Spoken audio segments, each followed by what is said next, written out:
Boa noite. Tudo bom?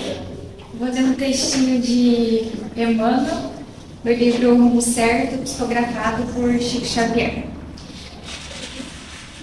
O nome é Inquietações e Complicações. A existência terrestre, no fundo, é um estágio do espírito, imperecível no campo das forças físicas em constante mutação. Daí as complexidades que apresenta. Se assemelha a um aluno na escola. A criatura recebe lições na Terra através de problemas. Dificuldade superada, experiência adquirida.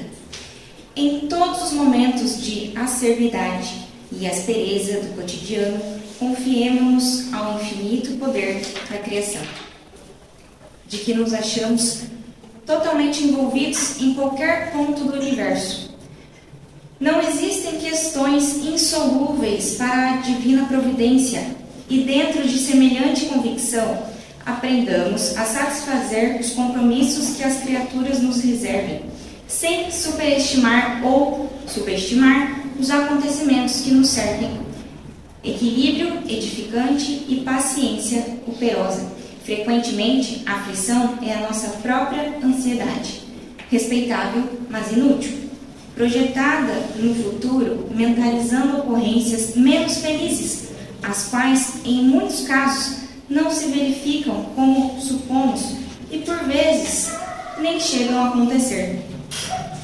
Em suma, saibamos amar sem o ônus do apego, servir sem cobrar impostos de reconhecimento, desculpar sem apresentar faturas de suposta superioridade, agir para o bem sem qualquer taxa de irritabilidade. Abstenhamos de acrescentar a sombra da inquietude aos processos da vida que nos objetivam o indispensável burilamento moral, e dedicados fielmente à execução dos deveres que a vida nos atribui. Entreguemos as complicações do mundo à intervenção e ao critério da sabedoria de Deus. Bom, então, o que Emmanuel está querendo nos dizer aqui, né? Que não há mal que dure para sempre. Essas inquietações, complicações, né, como é o título do texto, né? Tribulações da vida, todas elas são passageiras. E é normal, né, a gente ter essas coisas na vida, ter umas fases ruins, né? O que não dá para deixar é essas fases tomarem conta da nossa vida por inteiro. É a gente achar que a nossa vida inteira vai ser de uma fase ruim, vai ser de complicações, de conflitos, porque isso é completamente passageiro. Tudo passa. A gente tem que confiar em Deus, confiar na providência divina. Como Emmanuel fala aqui, é como se fosse um aluno na escola, e que a gente tem lições também a cumprir, né? Tem provas, e é completamente passageiro. E outra coisa que Emmanuel fala também é que muitas vezes a gente pensa em coisas futuras na forma negativa, pensando assim, não vai dar certo tal coisa, ou meu Deus, se certa coisa acontecer.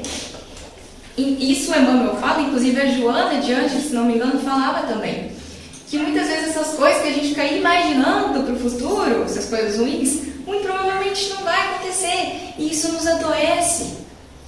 Então, vamos mudar o pensamento, ao invés de pensar uma coisa negativa no futuro, né? Vamos pensar que dias melhores virão, que o futuro vai dar certo, porque Deus está tomando conta de tudo, né? Jesus, o governador desse planeta, Ele cuida de cada um de nós. Ele não vai deixar nenhuma das suas ovelhas desamparada. Bom, acho que é isso.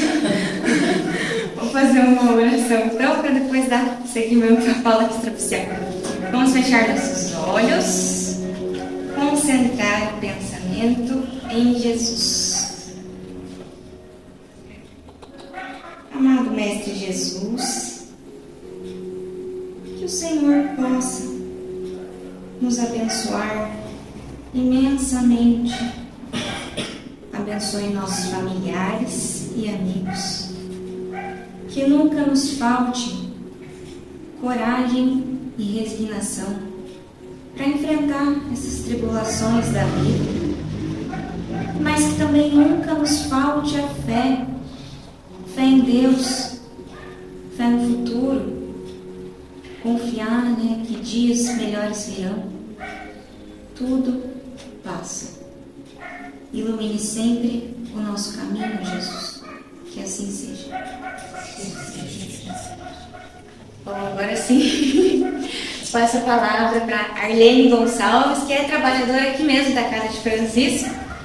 Participa das atividades de atendimento fraterno, do grupo mediúnico, dos passes, do acolhimento religioso às famílias de pessoas acamadas do bairro Interlagos e é coordenadora do grupo de estudos do Livro dos Espíritos na quarta-feira. Quero fazer tudo, né? Tá certo. Muito bom, né, a gente interagir cada vez mais, né? E boa noite a todos. Tem alguém primeira vez aqui? Não? Que bom. Então hoje vou falar um pouquinho sobre as leis morais, né? Então a gente vai refletir, né, em como a gente pode viver e vivenciar essas leis na nossa vida. Então, que seja um momento de paz, um momento de reflexão, inspiração para todos nós, né? Porque o nosso estudo será, então, um resumo das necessidades do espírito humano em evoluir. Então eu falei com uma amiga, eu vou falar sobre as leis morais, assim, cada lei daria uma palestra, né? Porque é muita coisa para falar. Então, mas eu pensei, eu vou me propor a falar um pouquinho só de cada uma, pelo menos para abrir um pouquinho mais, né, a ideia do que vem a ser cada uma delas. Então, a inteligência e a moralidade reflete essas leis divinas que Kardec chama de 10 leis morais. Então eu vou começar fazendo um pequeno resumo, texto sobre como que o ser humano progride, tá? Então, deixa eu mudar aqui. Na questão 115 do Livro dos Espíritos, Allan Kardec aborda a origem dos espíritos, esclarecendo que todos são criados por Deus. Simples e ignorantes. Não há criação de espíritos bons ou maus por natureza. Eles progridem através das experiências e provas, tornando-se perfeitos gradualmente, com uma felicidade eterna dependendo do seu próprio esforço e submissão. Então, Deus criou todos simples e ignorantes, né? E a cada um deu tarefas, provas, que progressivamente cada um vai chegando à perfeição. Na origem, quando fomos criados como espíritos, os humanos somos como crianças ignorantes, crianças inexperientes, e aos poucos vamos adquirindo conhecimento, vamos aumentando a nossa capacidade, a nossa maturidade. Todos os espíritos progridem. Um progride de um jeito, cumpre a sua tarefa de evolução no seu tempo. Então, cada um tem um tempo para fazer cumprir essa sua evolução.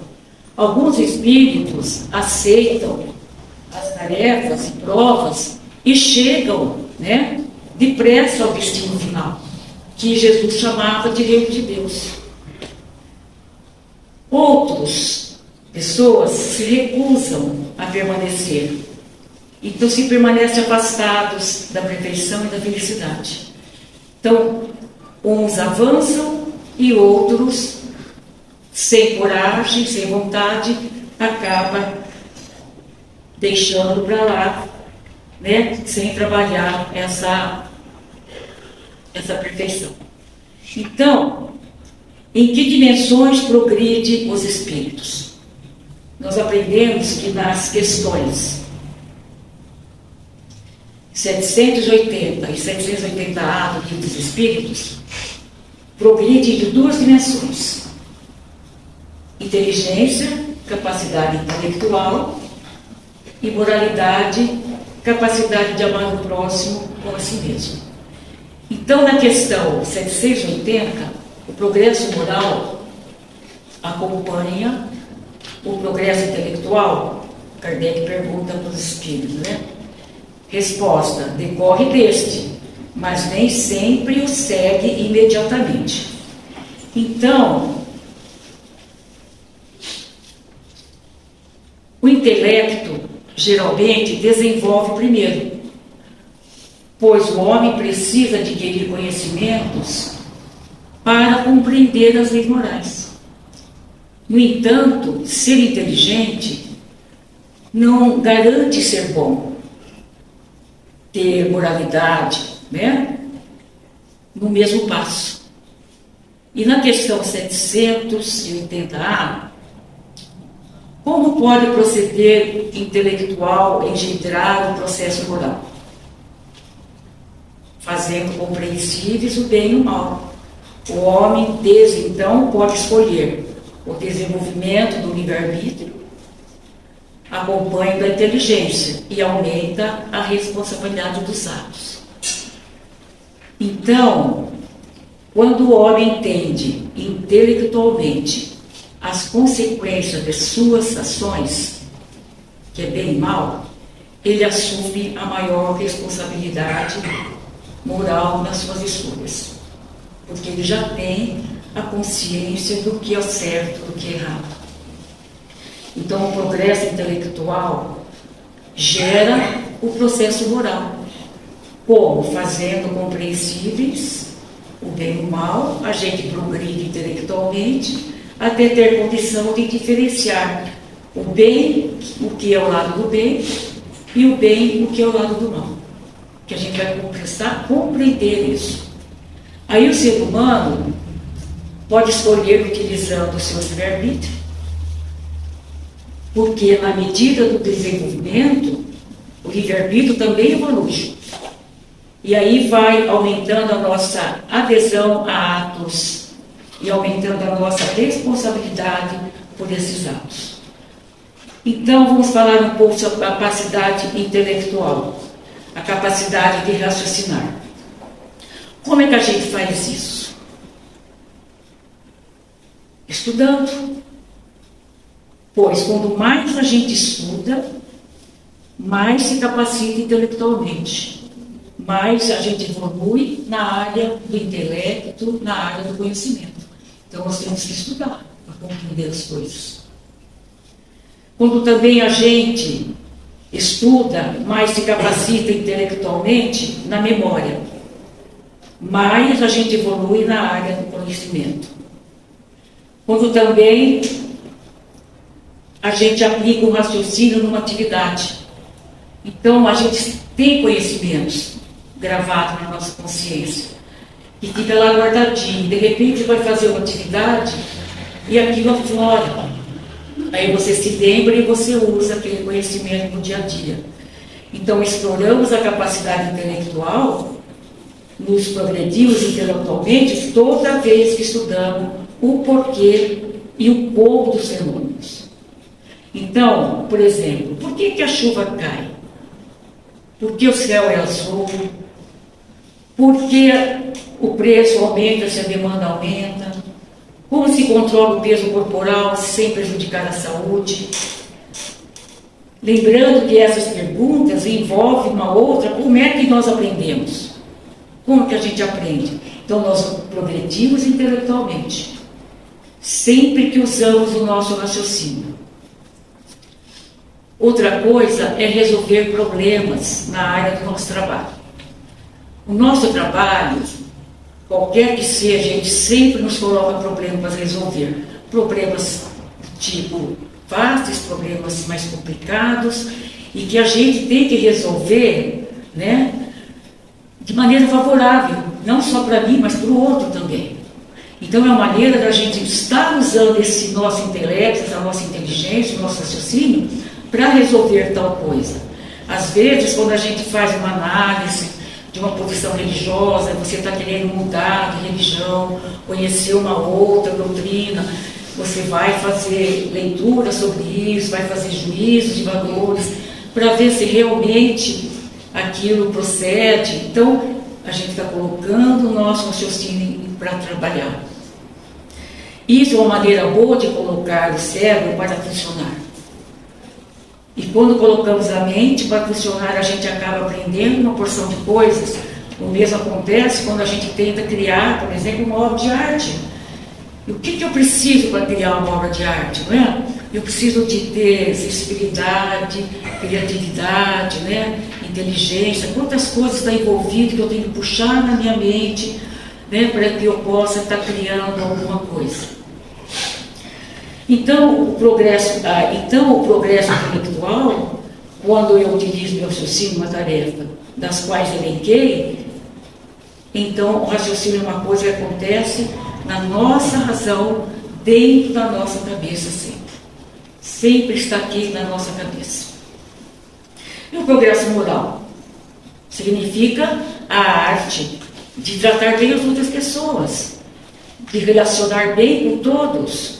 Então, no capítulo 22 do Evangelho, a gente aprende que o progresso moral é muito importante. Ele tem duas partes, que é amar a Deus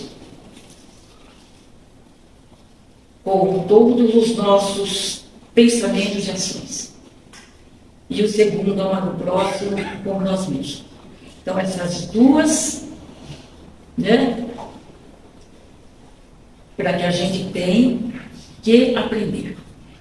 E para amar o próximo como nós mesmos, a gente tem que fazer duas coisas também. Fazer aos outros só o que eu quero que me façam. E também não fazer aos outros, a ninguém, o que eu não quero receber dos outros. Então, são duas regrinhas que a gente tem que seguir na nossa vida. Então, na terceira parte do livro dos Espíritos, que nos apresenta as leis divinas, elas dizem que temos que cumprir tudo aquilo que está nas 10 leis para amar a Deus e o próximo. São leis que regem o mundo, as leis de fundo moral. São tão importantes como a lei da física, como a lei da biologia, mas elas se destacam aos seres humanos encarnados. E as leis não são imposições, mas elas são diretrizes divinas para o nosso crescimento espiritual e como devemos agir na nossa vida. Então, as leis são 10, né? Adoração, trabalho, evolução, conservação, destruição, sociedade, progresso, bondade, liberdade, lei da justiça. E o que a gente busca com tudo isso? A perfeição moral. E quem que é o nosso modelo? Jesus. Né? Nós temos que chegar à perfeição como Jesus. Então, vamos começar na primeira, a lei de adoração.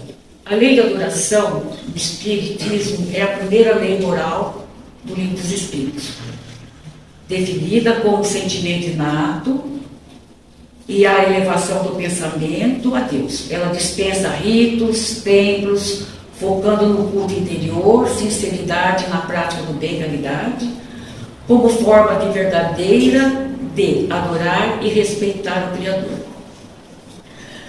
Consiste em a gente elevar o pensamento, elevar o sentimento para Deus, Criador, com todo respeito, com toda reverência, com toda submissão e às vezes até com admiração. Jesus nos ensina a adorar a Deus em verdadeiro espírito, em Deus, dispensando imagens, dispensando os rituais. Kardec nos diz que a verdadeira adoração não é apenas um ato externo, mas sim um ato interior, abstrato, feito com sinceridade. A verdadeira adoração está no nosso coração. Temos que sentir sempre o chamado do Criador para a gente progredir mais. Essa força que nos leva ao progresso é Deus atuando dentro de nós. Então, um exemplo.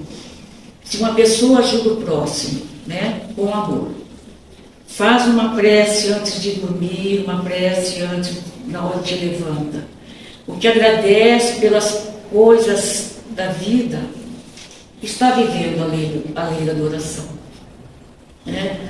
Pois nos aproxima de Deus de forma consciente. Então a gente tem que agradecer a nossa vida. Quando a gente acorda, olha nos olhos, Deus, obrigada pela vida, né? Acontece alguma coisa, obrigada, Senhor. Sempre estarmos agradecendo, nunca nos revoltarmos com aquilo que acontece para a gente. Porque a gente sabe que a gente tem tudo que a gente precisa, né? Então vamos à outra lei, a lei do trabalho. No Espiritismo é uma lei natural e necessidade evolutiva, não apenas uma punição. Enobrece o espírito, devolve a inteligência, garante a conservação física e o progresso do ser. Abrange qualquer ocupação útil, material ou intelectual, sendo ociosidade contrária à lei de Deus. Então, a lei do trabalho é uma lei da natureza. Por isso, é uma necessidade natural do ser humano. Não apenas para sobreviver, mas para evoluir moralmente e intelectualmente.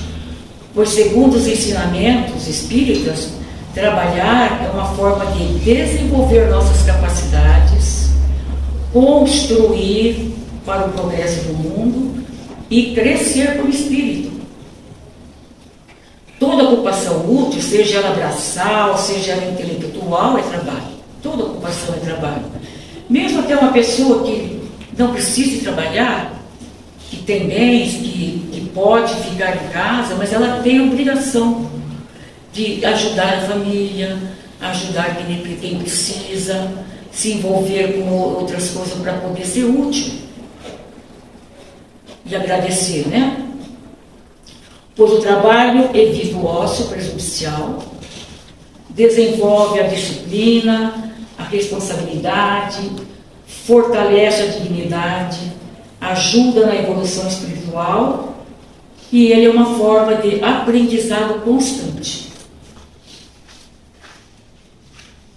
Imagine uma mãe cuidando do seu filho pequeno, né? Um exemplo, ela acorda de manhã, cedinho, prepara o alimento, dá atenção, educa, muitas vezes se cansa, né?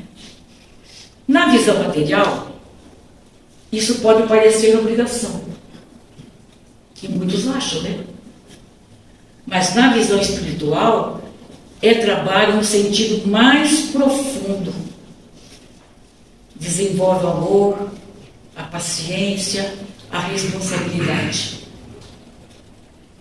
Muitas mães se abdicam às vezes da sua formatura, do seu trabalho, para cuidar dos filhos pequenos até que eles consigam caminhar sozinhos. E alguém vai me falar que isso não é trabalho? Né? Quem encontra sempre, e a mania de falar que o serviço de casa não é trabalho, não é obrigação, mas para manter uma casa limpa, organizada, arrumada, dá um trabalho. As mulheres aqui que eu digo, né? Como dá trabalho. Então, isso dignifica as pessoas. Então, vamos à lei da reprodução. A lei da reprodução, abordada nos espíritos, é uma lei natural de Deus, essencial para a perpetuação do mundo corporal e para a reencarnação, permitindo o desenvolvimento intelectual e moral dos espíritos. Ela equilibra a população, não devendo ser bloqueada sem necessidade, enquanto o casamento e a família são meios de progresso. Então, também é uma lei da natureza, porque sem a reprodução o mundo pereceria, pois garante que todos os seres vivos se multipliquem, permitindo a vida contínua na Terra Nascer não é por acaso, né? Faz parte do plano maior de evolução. Kardec disse que devemos nos unir não só pelos laços do corpo, mas sim pelos laços da alma. Amor, afinidade, amor por simpatia. Nos observa que todos os relacionamentos entre os seres humanos há uma palavra, né, comum, que é o compromisso. Ou então, responsabilidade mútua. Os laços da alma, amor, afinidade e amor, simpatia. Então, exemplo, um casal que decide ter filhos com amor, responsabilidade e dedicação, vivendo a lei da reprodução. Da mesma forma, alguém que escolhe não ter filhos, mas vive em respeito ao equilíbrio, também está em harmonia com a lei. Porque às vezes aquele casal não foi graciado nessa encarnação para ter filhos, mas vive com equilíbrio, vive com respeito, também está na lei de reprodução. Então, lei de conservação. O instinto de conservação. No Espiritismo, que orienta o instinto de autopreservação, garantindo a manutenção da vida física para o progresso do espírito, Deus oferece recursos para a sobrevivência, mas o abuso, o egoísmo, o desperdício são reprovados. O instinto de conservação, ele foi concedido por Deus a todos os seres vivos, vegetais, animais, os humanos, para que possam cumprir os seus objetivos da divindade em cada um, por isso é uma lei da natureza. A doutrina espírita considera a vida no corpo fundamental para o aperfeiçoamento do espírito. O espírito precisa do corpo para uma parte importante da sua evolução. Sem o corpo, o espírito não progride, porque ele precisa estar aqui. E a lei nos mostra que é natural buscar alimentação, buscar abrigo, assegurar a saúde, cuidar do corpo. Não é errado, é necessidade, faz parte da lei divina. O problema não está em ter, o problema está nos excessos. Quando a pessoa vive apenas para acumular, exagera nos prazeres, coloca o material acima do espiritual, ela se afasta do equilíbrio. O cuidado com o corpo inclui então o cuidado com o relacionamento entre o corpo e o espírito, incluindo também o progresso moral, que combate o orgulho, que combate o egoísmo. Então a gente tem que cuidar, mas sem exageros, né? Por exemplo, uma pessoa se alimenta bem, cuida da saúde, trabalha para viver com dignidade, evita riscos desnecessários, está em harmonia com essa lei da conservação, que é o cuidar. Então, a lei da reprodução e a lei da conservação asseguram o desenvolvimento do corpo, que por sua vez ajuda o progresso do espírito. Então, são duas leis muito importantes para o progresso do espírito.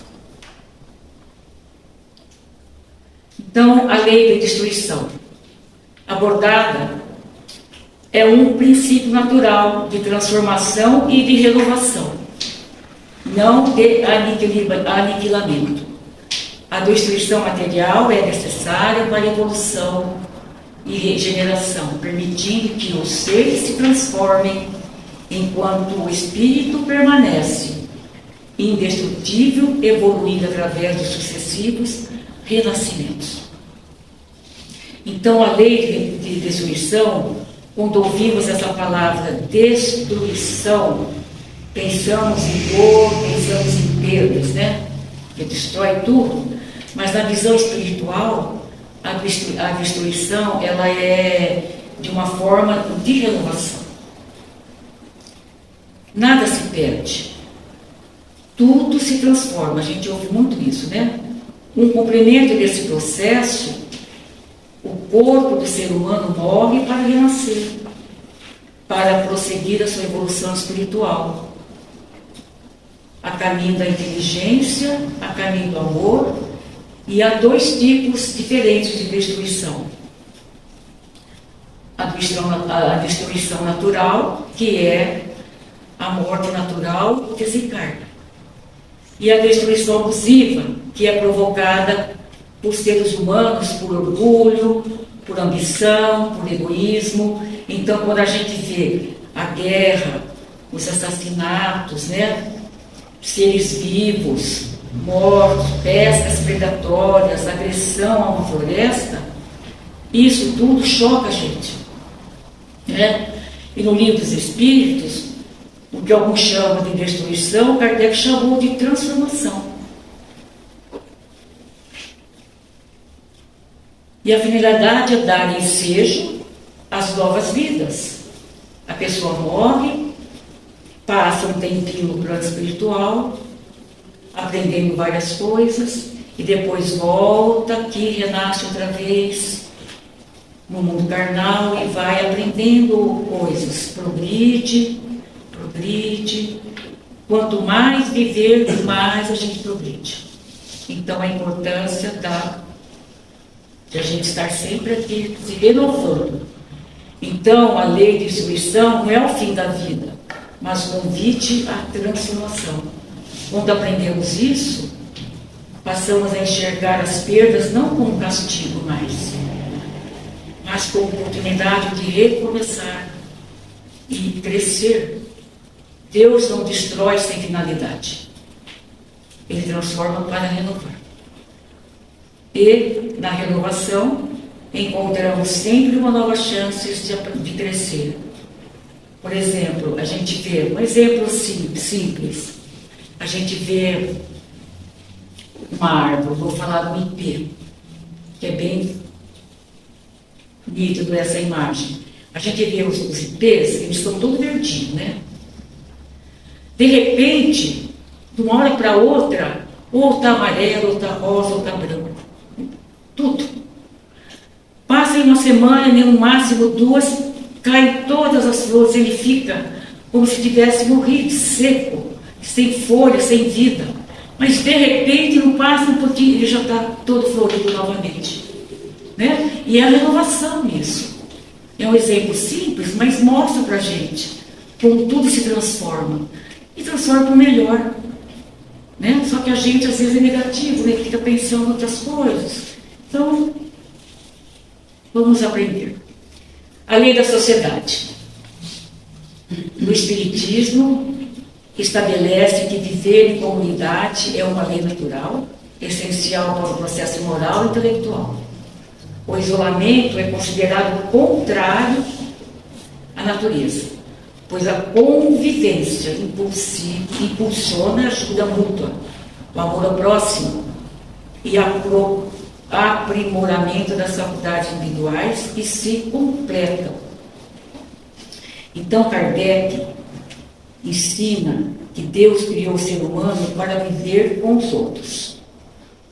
Ninguém evolui sozinho, não evolui. Fomos criados para viver juntos, aprendendo com os outros e crescer coletivamente. Isso que é viver em sociedade. O isolamento não faz parte do nosso progresso espiritual, pois, ao contrário, é uma lei da natureza, porque todos, quando vivem juntos, vai contribuir com o progresso do outro. Um ajuda o outro. Né? Cada pessoa tem algo a ensinar, cada pessoa tem algo a aprender. Não vão se ajustando, vão se moldando à medida que precisam, para ficar de acordo com a evolução correta. Então, é uma troca entre um e outro. E a boa ordem também diz assim: primeiro tem que cumprir os deveres comigo mesmo. Cuidar da sua alimentação, cuidar da alimentação, cuidar da higiene, cuidar do corpo, do descanso, cuidar do seu trabalho.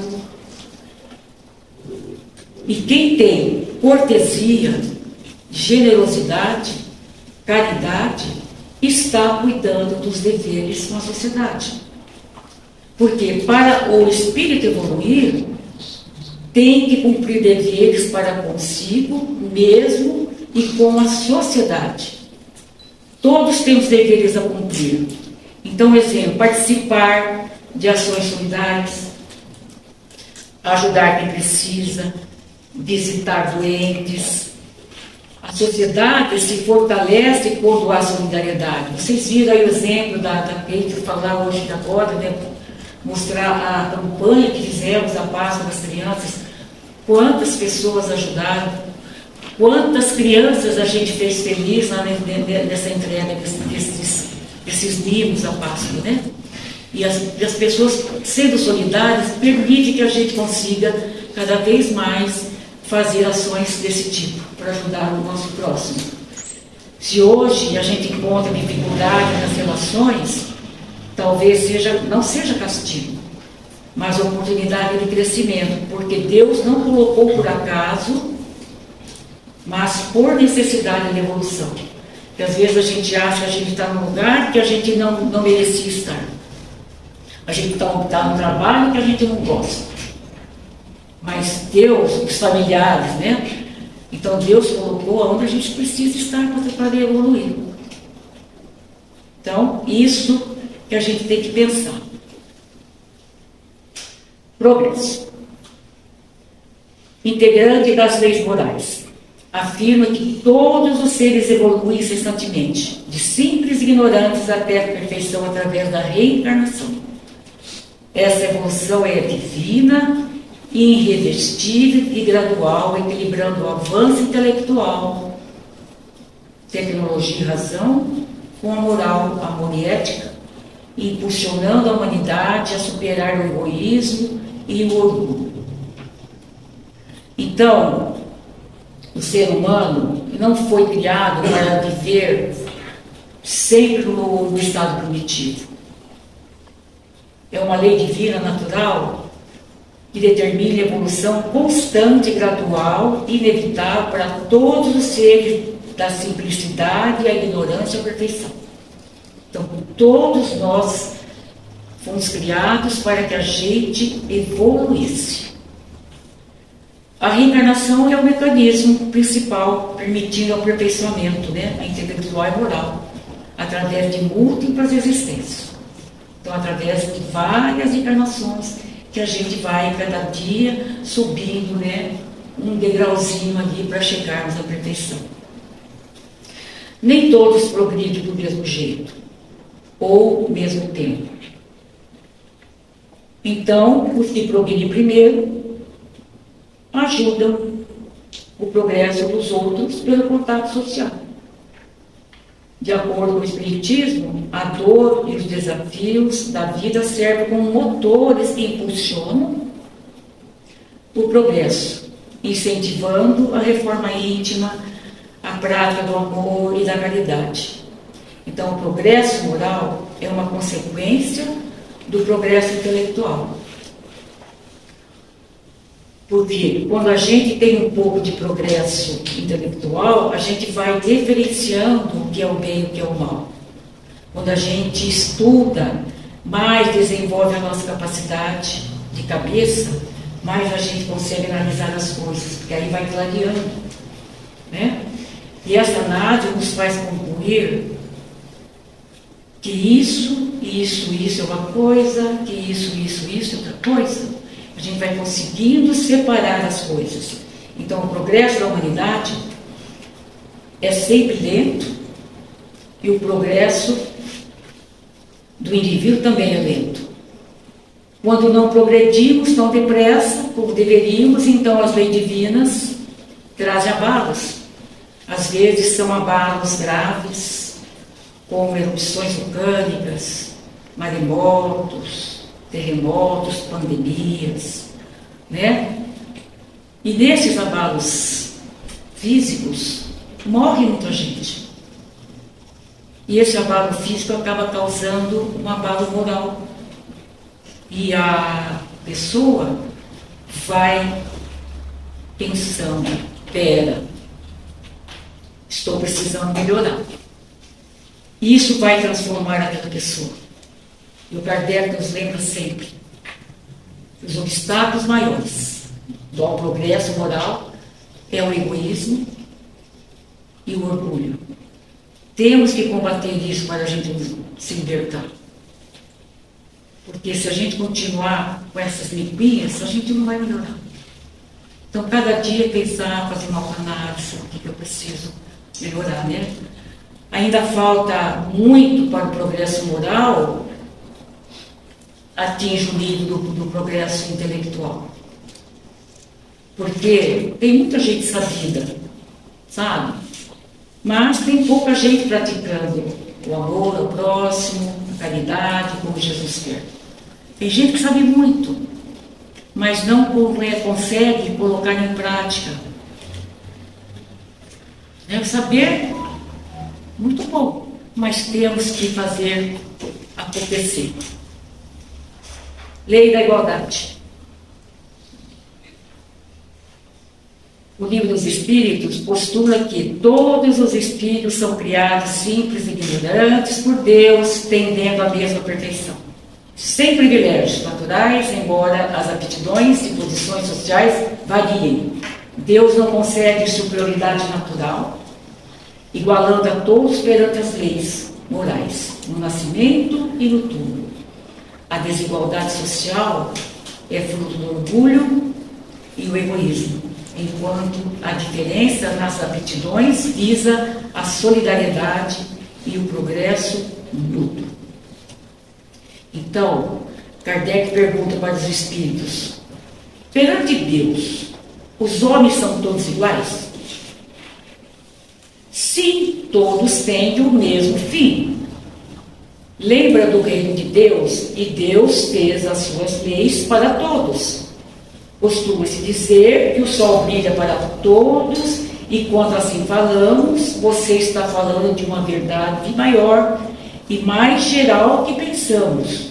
Então, todos os seres humanos são iguais perante Deus e perante a lei de Deus. Todos tendem para o mesmo fim, que é aperfeiçoar em inteligência e em moralidade. Você vê que a gente sempre volta, né? Intelecto e moralidade. Todas as leis contemplam isso, né? Então, lembre-se de aperfeiçoar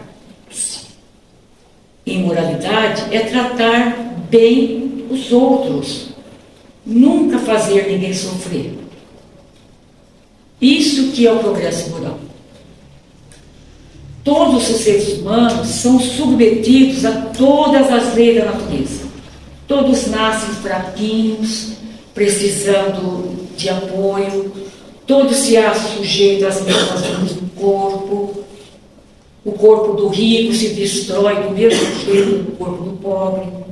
Então, a lição é que Deus não concedeu superioridade natural a nenhum ser. Nem pelo nascimento, nem pela morte. Ele não deu, você vai ser isso, você vai ser aquilo. Não, todos somos criados iguais, simples e ignorantes.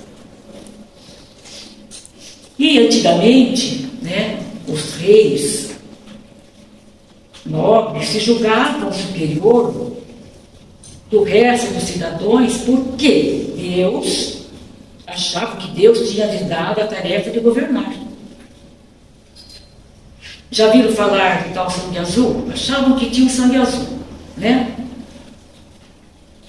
O que Kardec diz, que o sangue nobre é igualzinho ao sangue do bebê, não tem nada de diferente. Todos os espíritos são simples ignorantes e que ao longo do tempo vão ficando diferentes. E Kardec diz que à medida que as pessoas vão vivendo experiência, usa seu livre-arbítrio, aí usa o bem, usam bem, outros usam mal. E nesta desigualdade, das relações sociais, um faz uma coisa boa, pertence ao grupo do bem. Outros fazem uma coisa ruim, pertence ao grupo do mal. Isso não é a lei da natureza. Não é a lei de Deus isso. Isso decorre porque é obra dos seres humanos, onde a ambição, o egoísmo, construiu para alguns cair para o lado do mal. Então Deus não criou isso, o mal, as desigualdades. Isso é criação do próprio ser humano. E uma coisa importante que Kardec fala, que a riqueza, o poder, a necessidade extrema são provas que os seres humanos recebem, e aí, dentro daquela condição, vai aprender a evoluir. Então recebe lá uma encarnação com muito dinheiro, ou vem uma encarnação sofrendo muito, privacidades, ou vem com problemas físicos, né? Então, é uma condição para evoluir. Por exemplo, tem seres humanos que, numa encarnação, tiveram muito dinheiro. Aí gastaram, fizeram os outros sofrer. Vai sofrer no plano espiritual quando morrer. E vai nascer com menos recurso para entender a valorizar o dinheiro. Então, uma condição muito importante é que o homem, a mulher, o velho, a criança possuem direitos iguais perante Deus. Enquanto a gente volta para o plano espiritual, a gente não leva riqueza, não leva título de nobreza, só leva o progresso moral e intelectual, aquilo que a gente aprendeu. Né? Isso ninguém tira da gente.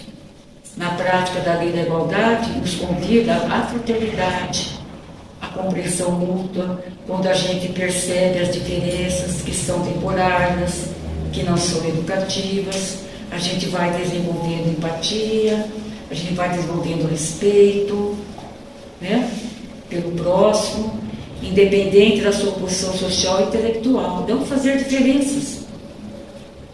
E essa visão vai reforçando o sentido de justiça e de solidariedade, que são pilares da evolução do espírito, coletiva da sociedade. Essa igualdade natural perante Deus é a base da fraternidade universal. Então, nós temos que aprender a não fazer diferenças.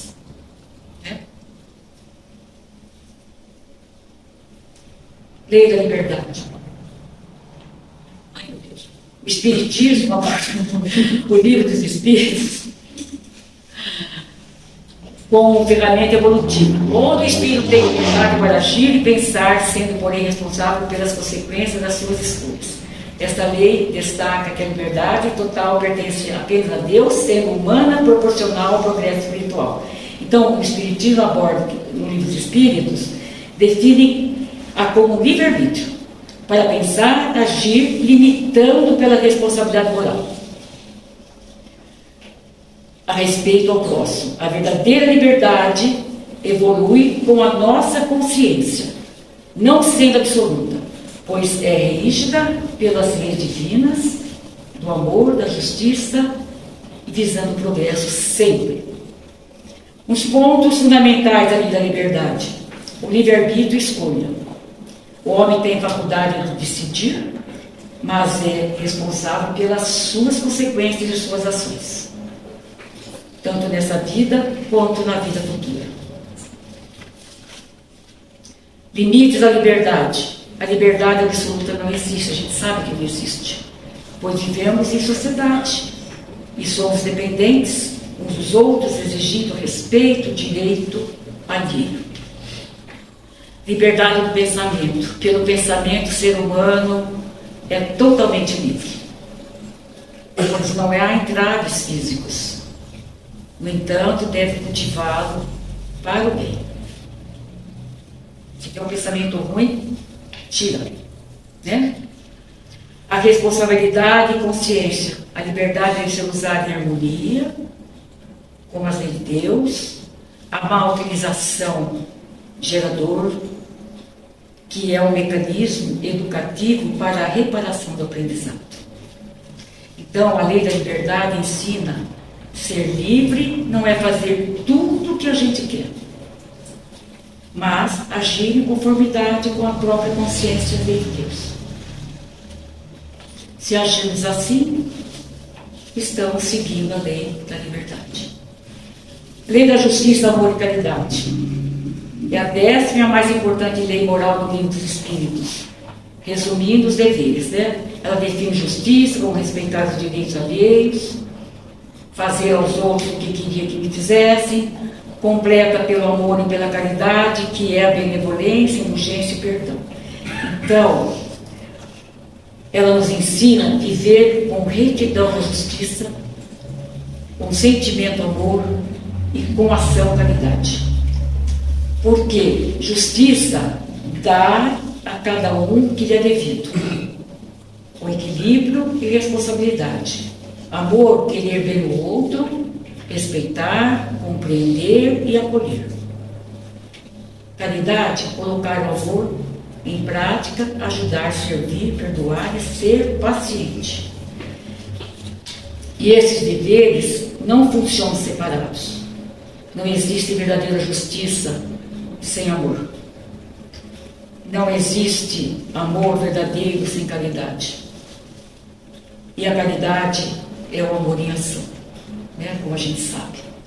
Esta lei não é apenas um ensinamento, é um convite diário à transformação. Ela define justiça como respeitar os direitos alheios, fazer aos outros o que queremos que nos fizesse, né? Como a gente disse lá na frente. Completa pelo amor e pela caridade, que é a benevolência, indulgência e o perdão. Então, espero que vocês tenham entendido um pouquinho desse resumão que eu fiz e levar alguma coisa, né? Aí eu peguei eu recebi esses dias essa mensagem aqui, eu achei tão bonita, que tudo é aprendizado, né? Nunca culpe ninguém na sua vida, né? As pessoas boas te dão felicidade, as pessoas ruins te deixam lições e as melhores pessoas te dão memórias. Então, para a gente guardar isso. Então, conhecer e refletir e viver as leis morais, a verdadeira palestra começa agora, lá fora. Então, eu deixo um convite simples, direto. Escolha uma lei, apenas uma. Comece hoje, porque quando uma pessoa muda, a vida muda. E quando muitas pessoas mudam, o mundo muda.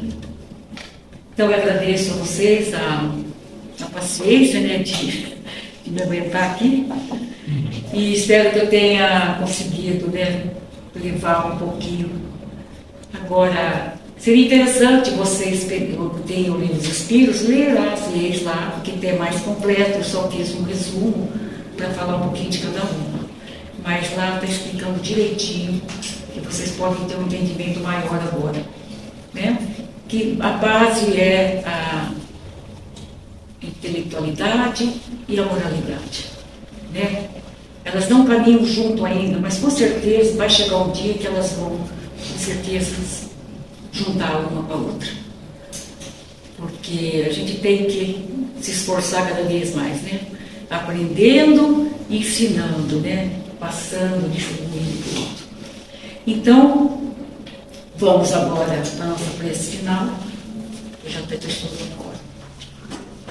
Então, vamos fechar os olhos, vamos nos ligar com o plano espiritual, com toda a equipe de Francisco, trabalhadores. E, Senhor, agradecemos do fundo do nosso coração estes momentos de aprendizado.